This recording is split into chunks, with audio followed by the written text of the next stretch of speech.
हुकूमत ने 27वीं आईनी तरमीम 14 नवंबर तक दोनों ऐवानों से मंजूर करवाने का फैसला कर लिया है। स्पीकर कौमी असम्बली की ज़ेर सदारत हाउस बिजनेस एडवाइजरी कमेटी में ये बात तय पाई है कि तरमीम पहले सेनेट से मंजूर कराई जाएगी और उसके बाद इत्तलात सामने आ रही हैं कि तरमीम की मंजूरी यकीनी बनाने के लिए वज़ीर आज़म शहबाज शरीफ ने वफाकी वज़रा और अरकान पार्लियामेंट के जो गैर मुल्की दौरे स्केड्यूल भी थे वो भी मंसूख करवा दिए। अच्छा, सेनेट में तरमीम की मंजूरी के लिए 64 वोट दरकार हैं और 61 रुकनी हुकूमती इत्तेहाद को JUI या ANP के 3 अरकान की हिमायत दरकार होगी। तो इसका मतलब है कि मुज़ाकरात भी करने होंगे, उन तमाम जमातों को राम करने की कोशिश भी करनी होगी।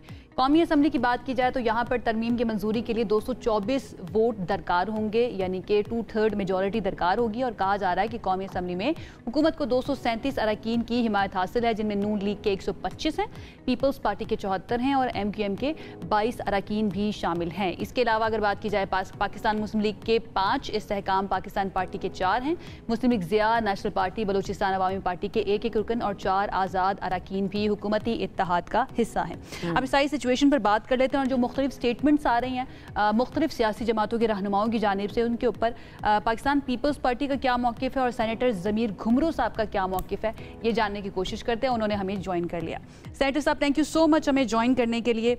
आई होप आप बिल्कुल ठीक ठाक होंगे। सबसे पहला सवाल ये कि ये जो इतनी जल्दबाजियां हमें नज़र आ रही हैं गवर्नमेंट की तरफ से कि इसको 14 नवंबर या 15 नवंबर तक मंजूर करवाना ही करवाना है, इसकी रीज़न क्या समझे आवाम या हम? ये क्योंकि फेडरल कॉन्स्टिट्यूशनल कोड का मेन जो प्रपोजल है इसमें, तो फेडरल कॉन्स्टिट्यूशनल कोड का तो 26 अमेंडमेंट में भी प्रपोजल था और चार्टर ऑफ डेमोक्रेसी में भी था। तो क्योंकि कॉन्स्टिट्यूशन में जब डिस्प्यूट रेजोल्यूशन मैकेनिज्म फेल हो जाता है तो उसके बाद जो है आपको कॉन्स्टिट्यूशन वर्केबल नहीं रहता। उस वजह से फेडरल कॉन्स्टिट्यूशन कोड जो है वो 18th अमेंडमेंट और कॉन्स्टिट्यूशन को वर्केबल बनाने में बहुत ज़रूरी है। तो ये तो पाकिस्तान पीपल्स पार्टी और मुस्लिम लीग नवाज का चार्टर ऑफ डेमोक्रेसी में जो है कंसेंसस था और तमाम सिविल सोसाइटी का भी था और दूसरी पॉलिटिकल पार्टीज भी थी। ये तो नॉन कंट्रोवर्शियल है। दूसरी इलेक्शन कमीशन की अमेंडमेंट है। इलेक्शन कमीशन के हवाले से भी आपने देखा कि 1.5 लाख है, उसमें भी जो है वो अगर अपोजिशन लीडर जो है वो नहीं आता तो वो सेम चीफ इलेक्शन कमिश्नर्स और मेंबर्स कंटिन्यू करते हैं, वो भी बड़ा इंपॉर्टेंट है। उसके अलावा पाकिस्तान पीपल्स पार्टी का जो मौक़िफ़ है कि 18th अमेंडमेंट और कॉन्स्टिट्यूशन को कमज़ोर नहीं किया जाएगा, उसको स्ट्रेंथन करने के लिए अगर अमेंडमेंट आती है तो उसको हम सपोर्ट करेंगे। और फेडरल कॉन्स्टिट्यूशनल कोड इस 18th अमेंडमेंट को स्ट्रेंथन करने के लिए है, क्योंकि 18th अमेंडमेंट में इसको हम जो है वो नई कॉन्स्टिट्यूशन में जो है वो इंक्लूड कर सके थे, क्योंकि मुस्लिम लीग नून उस वक्त जो है वो हमारे साथ नहीं थी इस इशू पर। तो अभी मुस्लिम लीग नून जो है वो इस पर आ गई है कि 18th अमेंडमेंट के बाद ठीक है। मैं ये जानना चाह रही हूँ कि आपको जरूरत, पीपल्स पार्टी का जो मौक़िफ़ है वो आपने बताया, क्यों जरूरत महसूस हुई कि ये तरमीम होनी चाहिए और इसके बेसिक जो निकात हैं वो क्या हैं? बेसिक नुकात जो हैं वो तो एक फेडरल कॉन्स्टिट्यूशनल कोड है, दूसरा आर्टिकल 243 में अमेंडमेंट है, तीसरा जो है वो NFC का जो है वो जो गवर्नमेंट के प्रपोजल्स हैं वो NFC में जो सूबों को तहफ़्फ़ुज़ हासिल है आर्टिकल 160 में कि सूबों का जो हिस्सा है वो प्रोटेक्टेड होगा और वो आइंदा NFC में कम नहीं होगा, ज़्यादा तो हो सकता है। ये है। दूसरा जो है वो फेडरल गवर्नमेंट का प्रपोजल है कि एजुकेशन और पॉपुलेशन प्लानिंग का सर्टेन पार्ट जो है वो फेडरल गवर्नमेंट को दिया जाए। पांचवा ये है कि इलेक्शन कमीशन और एग्जीक्यूटिव मजिस्ट्रेसी है और फेडरल यही मेन जो है वो उसके खदखाल हैं।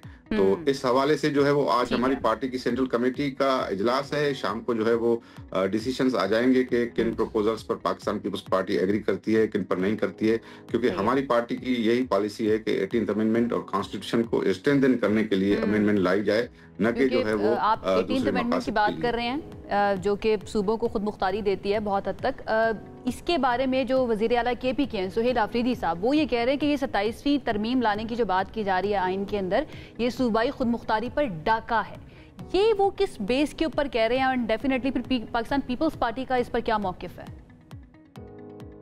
नहीं, ये डाका उस हवाले से कहते होंगे मेरे ख्याल में खैबर पख्तूनख्वा के चीफ मिनिस्टर के सूबों का जो NFC में हिस्सा है वो गवर्नमेंट का प्रपोजल है कि उसको जो आइन में प्रोटेक्शन हासिल है वो प्रोटेक्शन खत्म किया जाए, क्योंकि उससे जो है वो फेडरल गवर्नमेंट और भी पैसा लेने चाहती है। अभी सूबों को जो है वो फेडरल रेवेन्यू जो 19,000 अरब है टैक्स और नॉन टैक्स, उस पे सूबों को 30% मिलता है। तो पीपल्स पार्टी को इस पर कोई तहफ़्फ़ुज़ात नहीं है? क्योंकि सिंध में गवर्नमेंट पीपल्स है, पार्टी को पाकिस्तान इसको पीपल्स पार्टी। बिल्कुल तहफुजात हैं, बिल्कुल पाकिस्तान पीपल्स पार्टी को इस पर तहफुजात हैं। Pakistan people's party federal constitutional court को, जो सूबों की बराबरी की नुमाइंदगी पर मुश्तमिल है, वो सूबाई खुदमुख्तारी का अहम सतून है, उसको सपोर्ट करती है। एनएफसी वाले प्रोविजन को जो है पाकिस्तान पीपल्स पार्टी मुखालफत करती रही है, और जो इलेक्शन कमीशन ऑफ पाकिस्तान वाला जो पार्ट है, उसको पाकिस्तान पीपल्स पार्टी उसका तरीकेकार पर भी मेरे ख्याल में वो सीईसी में फैसला करेगी। बाकी जो एजुकेशन मिनिस्ट्री और पॉपुलेशन प्लानिंग वाला है, वो भी पाकिस्तान पीपल्स पार्टी इसकी भी मुखालिफ रही है। तो मेरे ख्याल में जो कंसेंसस होगा, जाहिर है ये तो गवर्नमेंट के प्रपोजल्स हैं, कोई डेफिनेट प्लान नहीं है, तो पाकिस्तान पीपल्स पार्टी की शाम को लेकिन एतराजात आ रहे हैं, जिस तरह की स्टेटमेंट्स आ रही हैं, जिस तरह केपी गवर्नमेंट और पीटीआई की स्टेटमेंट की आयशा ने जिस तरह बात की है, इसके अलावा फारूक सत्तार साहब हैं, उन्होंने भी एक स्टेटमेंट दिया। उन्होंने कहा कि ठीक है, आइन मुकद्दस जरूर है आइन, लेकिन आसमानी सहीफा नहीं है। उनके स्टेटमेंट को आप किस तरह से देख रहे हैं?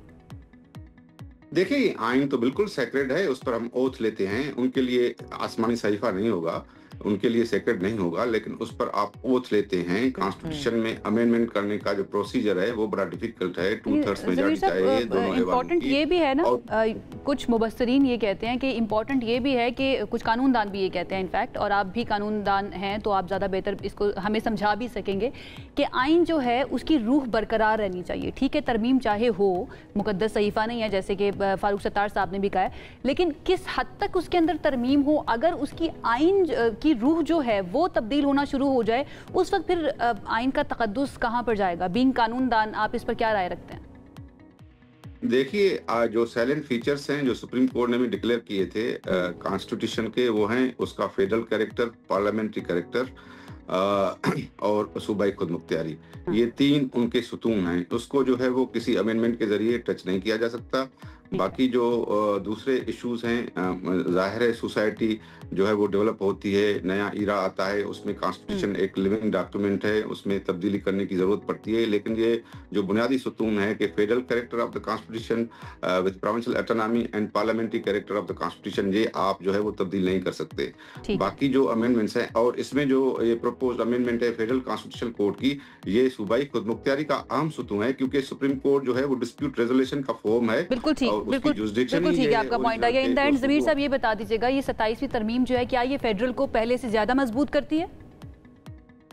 बिल्कुल, मैं कहता हूं कि अगर जो है वो फेडरल कॉन्स्टिट्यूशनल कोड बनाया जाए, एनएफसी वाला जो है प्रोविजन ड्राफ्ट किया जाए, एजुकेशन और पॉपुलेशन वाला ड्राफ्ट किया जाए, वो ड्राफ्ट ही होगा मेरे ख्याल में, जो मेरा जो है वो ख्याल है, तो बाकी जो प्रोविजंस हैं वो फेडरेशन को जो है मजबूत करेंगे। क्योंकि देखो, लास्ट 52 ईयर्स में कोई सूबा सुप्रीम कोर्ट के पास अपना डिस्प्यूट नहीं लेके आया, और सूबे जो है वो रिजेनमेंट पे हैं, कोई जो इंसर्जेंसीज चल रही हैं, तो सुप्रीम कोर्ट तो फेल हो गई थी। इस वजह से चार्टर ऑफ डेमोक्रेसी में ये पॉलिटिकल पार्टीज ने डिसाइड किया कि हम फेडरल कॉन्स्टिट्यूशनल कोर्ट बनाएंगे जो चारों सूबों की बराबरी की नुमाइंदगी पर मुश्तमिल होगी, ताकि सुप्रीम कोर्ट की जो बिल्कुल ठीक है, और ओवर द इयर्स बेहतरी भी आई है इदारों की कारकर्दगी में भी। अब इसके ऊपर राय मुख्तलिफ पाई जा सकती है, कुछ लोग उसको सपोर्ट भी करते हैं, कुछ लोग उसकी मुखालफत भी करते हैं, बट अगेन ओवरऑल अगर देखा जाए तो बेहतरी आई है इसके अंदर। बहुत शुक्रिया। सेनेटर ज़मीर घुंबरो साहब हमारे साथ मौजूद थे, सीनियर पॉलिटिशियन है, पीपल्स पार्टी से ताल्लुक, और 27वीं आईनी तरमीम के बारे में अपनी राय और ओवरऑल पाकिस्तान पीपल्स पार्टी अब क्या करने जा रही है उसके बारे में बात कर रहे थे।